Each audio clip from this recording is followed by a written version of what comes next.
कोई भी ऐसा सब्सटेंस, कोई भी ऐसा पदार्थ जिसके थ्रू हीट यानी ऊष्मा का आना जाना हो सके, जिसके थ्रू इलेक्ट्रिक करंट यानी कि विद्युत धारा आ जा सके, उसको हम क्या बोलते हैं? उसको हम बोलते हैं कंडक्टर यानी चालक। यानी अगर किसी भी सब्सटेंस के पास फ्री इलेक्ट्रॉन है तो उसमें कंडक्टिविटी पाई जाएगी, यानी वो कंडक्टर यानी सुचालक जैसा काम करेगा।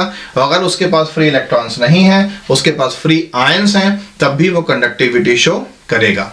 तो इसके बिहाफ पर यानी प्रेजेंस ऑफ फ्री इलेक्ट्रॉन यानी हिंदी में मुक्त इलेक्ट्रॉनों की उपस्थिति के आधार पर, और फ्री आयंस यानी मुक्त आयनों की उपस्थिति के आधार पर जो कंडक्टिविटी है यानी चालकता है, ये दो तरह की होती है। पहली इलेक्ट्रॉनिक कंडक्टिविटी और दूसरी होती है आयनिक कंडक्टिविटी, जिसको हम इलेक्ट्रोलिटिक कंडक्टिविटी कहते हैं। ये फ्री इलेक्ट्रॉन्स यानी मुक्त इलेक्ट्रॉनों की उपस्थिति के कारण होती है।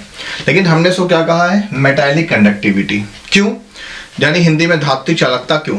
क्योंकि अगर कोई भी सब्सटेंस जिसके पास फ्री इलेक्ट्रॉन्स होते हैं वो मेटल ही होता है, क्योंकि केवल मेटल के पास फ्री इलेक्ट्रॉन्स का प्रेजेंस होता है।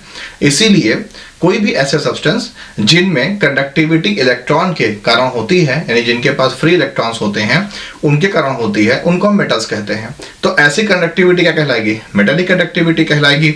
इनके पास होते क्या हैं? इनके पास फ्री इलेक्ट्रॉन्स होते हैं। इस बात को कैसे जान सकते हैं? देख लीजिए example. Sodium atomic number 11, first cell में 2, सेकंड में 8, लास्ट में 1। ध्यान दो, सोडियम के पास कितने इलेक्ट्रॉन है? 1। मैग्नीशियम 12, फर्स्ट सेल में 2, सेकंड में 8, लास्ट में 2।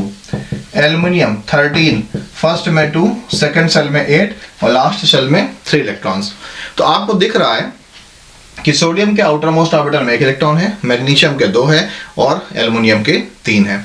और हमें मालूम है कि जितने भी सब्सटेंस हैं वो सब अपने ऑक्टेट को यानी अपने बाह्यतम कक्षा को, आउटर मोस्ट ऑर्बिटल को कंप्लीटली फिल्ड करना चाहते हैं।